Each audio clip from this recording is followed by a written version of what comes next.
27? Yeah. 11,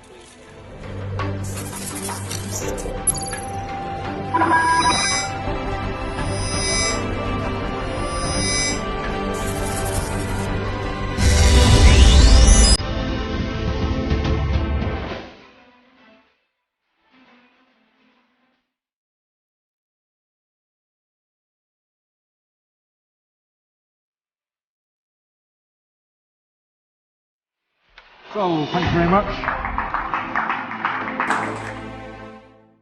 Hello and welcome everyone. This is a very, very special episode coming to you. In a few hours from now, we will have the much anticipated IPL 2022 mega auctions being held in Bengaluru from February 12th and 13th. And with me, I have none other than the gentleman who made IPL auctions famous since its inception in 2008. I am joined by none other than famous auctioneer from UK, Richard Madley. Richard, welcome to Revsportz. First up, I would just like to ask you, how do you look ahead at the IPL 22 mega auctions this time round with two new teams joining? Well, thank you very much indeed for inviting me to join you here. It's a dull and overcast day here in London today. It's wet, it's grey. I'm not sure how much cricket will get played, but it's always a pleasure to come back and talk to my friends and fans in India. And very exciting it is with a new format to the mega auction taking place this Saturday and Sunday. So two new teams. I think that'll definitely make it interesting. And two new teams who've never been to the auction before. So does that give an advantage to the 8 teams who've been going there for the last 14 years? I'm not sure. I'm sure they'll have been training for the auction. They'll have had some tactics talks. But I think there'll definitely be a different dynamic. And as the auctioneer, he's got more paddles to look for, a greater audience to interact with. So I think it'll add a greater dimension to the auction itself. Can you take us back to the first auction held in 2008? People hardly anyone knew what was going on, cricketers being sold at a price. So can you just take us to the first auction that was held in 2008? Yeah, those were pioneering days for the IPL. Lalit Modi had dreamt up this concept of a new franchise-based world cricket tournament where he would attract players from all over the globe to come and play for a short 6-week window in India. He sold the franchises by tender.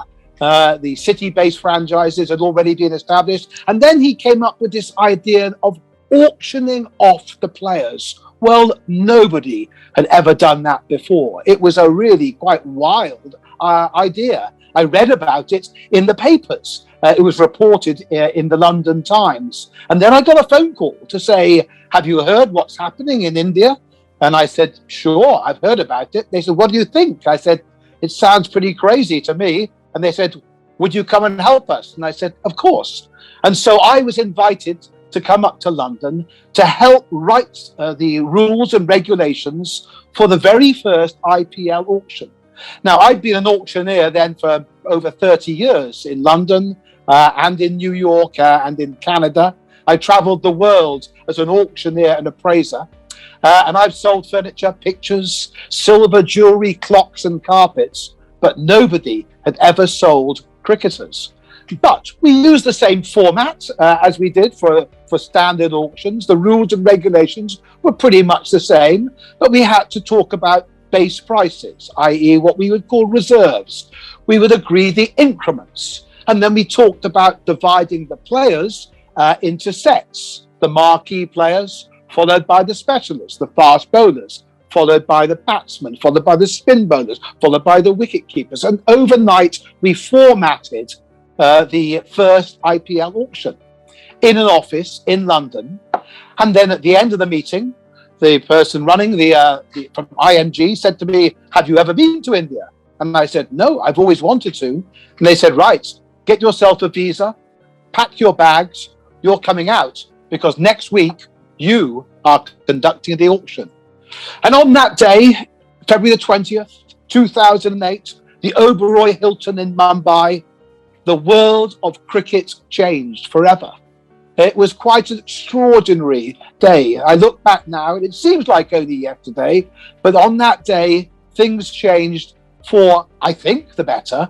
And I was just fortunate I was the person there with my gavel in hand, selling off the world's top cricketers. Talking about the auctions, can you talk us about the three most memorable auction incidents? I think the first thing that I would remember well was in IPL 3, when we had tied bidding. That was when the franchises came, each with a restricted purse, and 4 of the teams all bid the same amount. They bid their full purse. They had, remember, it was US dollars then, they had $750,000 US dollars, and 4 teams all bid that same amount for none other than Kieran Pollard. So with 4-way tied bidding, we had to then invite sealed bids. The 4 teams who had bid the 750,000 were then invited to submit a secret bid in writing in a sealed envelope, and the highest bid would win the player. And I believe it was RCB, KKR, I think CSK, And Mumbai Indians. obviously Mumbai Indians. And who won? That's history. So the Mumbai Indians secured Kieran Pollard, who's been a mainstay of the Mumbai Indians team since that day, and of course is a retained player again in the auction this weekend. So as an auctioneer, that was a first for me, tied bidding.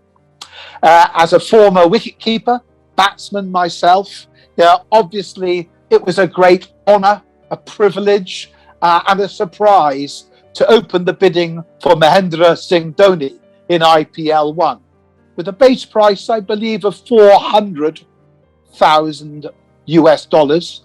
And the bidding went at 425, 450, 75, 500, 550, 650. We went to $1 million, $1,000,001, $1,000,002, $1,000,003, at $1,500,000 for Mahendra Singh Dhoni, sold to the Chennai Super Kings. So those were two of the highlights. And then there was a great surprise also in IPL 3 early days, with the Bangladeshi all-rounder. That was Murtaza. No, it was Mostafa bin Murtaza, who came in with a tiny base price, an unknown, and he was pursued vigorously. The bidding allegedly took 20 minutes to sell that player. I started with a base price of, I think, 30,000, and he ended up at 650,000. And of course, he went to KKR, and that figure, that price, was life-changing to that player.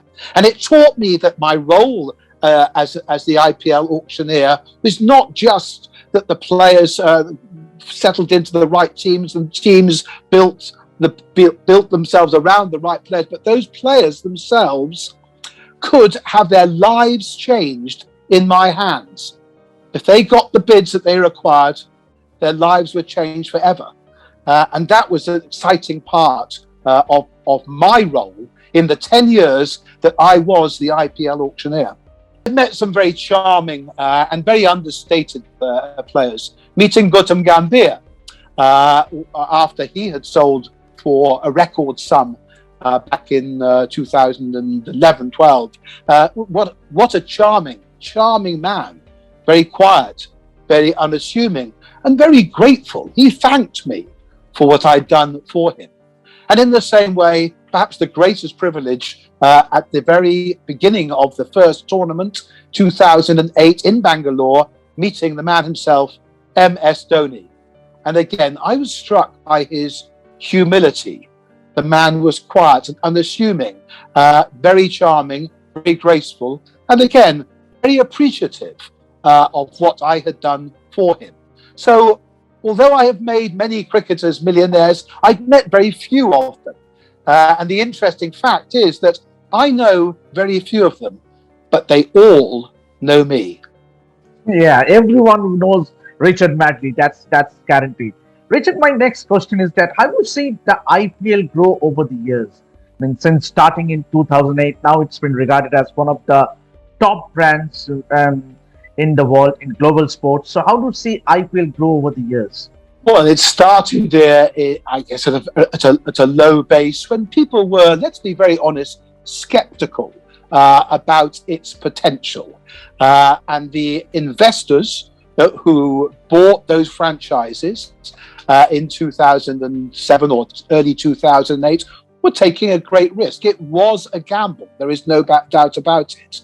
But it was due to the foresight and the vision of Lalit Modi, who really believed that there was huge potential in this form of cricket, which up until then had had a mixed background. Over the years, it's got stronger and stronger. The auction has been used as a springboard to the tournament itself, and people are tuned in to watch the auction as a forerunner to the tournament itself. And people say, oh, there won't be so much bidding this year, there's not so much money around.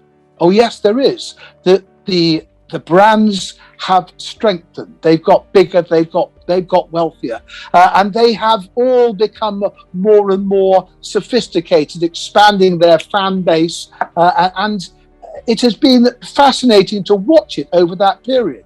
Now, can it maintain that level of growth? I'm not sure. I think they are looking overseas now. Perhaps they need to look at the United States of America as a potential new market, because ultimately it is an Indian-based product, and that is where the following is. To grow it even at a greater level, they will have to look at new regional and geographical markets. So the growth has been fantastic. Whether it keeps going at that level, you've got to talk to the franchise owners themselves. But if you notice, the franchise owners seem pretty happy. There aren't many of them who've sold up in the 14 years they've owned the franchise. What was your experience when the first cricketers were sold at the auctions in 2000? Never been to India. I never had any concept about the passion for the game that I'd heard about, that I'd read about. I knew nobody in that ballroom when I got into that rostrum on February the 20th, 2008. And I thought, I've taken a lot of auctions. I've sold tens of thousands, millions of pounds or dollars worth of merchandise, be it silver, jewelry, gold, and paintings. But I've never sold a cricketer before. But the principles are the same. They become objects which have a price against them. They have a base price, a reserve price. They're going to be bid up in increments, and hopefully there will be competitive bidding. So the principles that I applied for selling Ishant Sharma would be the same principles that I would apply to selling a Chippendale bookcase. So therefore, I tried not to think too much about, gosh, this is a human being here that I'm selling now. I focused on the job in hand. And the job of the auctioneer is a serious one. There's a lot of responsibility. People congratulate me and say how much they enjoyed the whole performance, how I made it fast-paced and how I interacted with the audience and how at times we had a little bit of humour. That's all a performance. I've got a job to do, and it's a very serious one. And I can't afford to make a mistake. When I stopped being the IPL auctioneer 3 years ago, I trained as an umpire. For cricket, I joined the ECB. I'm level 2 now. And I apply the same sort of skills to conducting an auction as I do to being an umpire. I'm there to make sure that fair play is carried out. I make sure that the pace is maintained at a way that nobody gets fined for a slow over rate. I make sure that people are engaged and there is energy in the room, and that we get the overs bowled quickly and we get the sets sold quickly. So there's great synergy between being the IPL auctioneer and being an ECB level 2 umpire. But ultimately, the job is there to see fair play. You're there to make sure that the players are distributed equitably throughout the franchises. Remember, and this is an exceptional point, is that the IPL auctioneer has no incentive to drive the prices upwards. In my day job, as an auctioneer throughout my career, I have been incentivized on commission to drive the prices as high as possible in an auction. That is not the case in the IPL auction, which makes it unique amongst world auctions, in that the auctioneer is there purely to make sure that the players are distributed equitably throughout the 10 franchises. He has no incentive for the prices to go up. The only people who benefit from the prices going up are the players themselves. Right.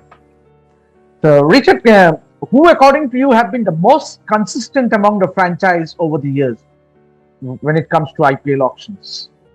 Well, you have watched the auctions, I'm sure, because now you've had a camera on me or on Hugh Edmeades, and then a camera on each of the bidding tables. So you got to know the personalities of the franchise, and they've all got their own separate bidding style. Some are very reserved and very conservative and very well organized. So a team like Chennai Super Kings, I would say, are highly consistent.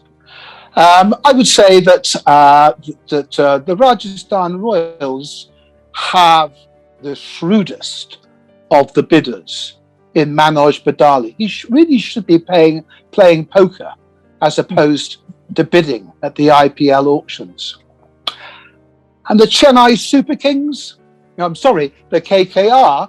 The KKR, we had a little bidding dispute back in 2010, I think it was, over Yuvraj Singh.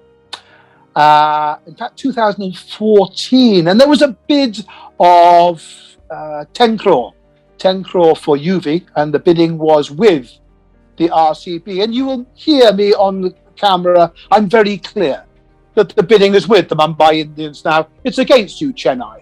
I am calling out the bidding and the commentary so that somebody just listening to the auction without watching me knows where the bidding is. So the bid is 10 crore and it is with the RCB. And I looked around the room and I'm thinking, well, UV is going to sell for 10 crore. All done now at 10 crore. And I scanned the room and my hammer came down. I was bidding.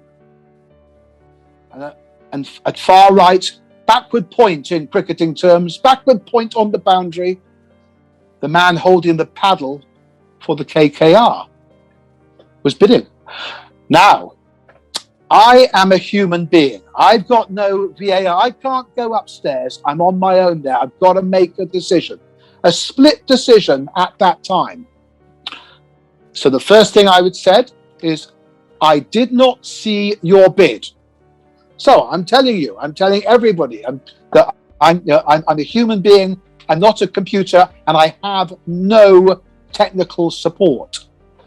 But if you are telling me that as my hammer came down, your paddle went up, then we will reopen the bidding. Now, that was not a popular decision with the RCB, who considered the player to be theirs. But in the rules of the auction, the auctioneer has total discretion to reopen the bidding at any stage. And in that case, I felt it was only fair to continue the bidding because I had not seen the bid that came from the KKR. Interestingly, the following year, I noticed that Venki Mysore, who was then changing a lot of things in the team, brought in a new bidder for KKR at the next auction, and they were very, very slick. next year. But it's just always a pleasure to return to India, this time via Zoom, a new concept in which the way we communicate. We didn't have Zoom at the first IPL auctions, but I would like to say thank you for making me still so very welcome. I haven't taken an auction in India since 2018, but it seems as if I never left, and I have had such a great relationship with the friends, with the followers, with the whole family of IPL, that it's just a great privilege and pleasure to join you here today. Thank you, Richard, and have a safe trip to India, and hope you enjoy India. It's your second home. And that was Richard Madley, the IPL auctioneer, and we all hope that it will be a fascinating 2 days in Bengaluru for the IPL auctions. Thank you, Richard. Thanks very much.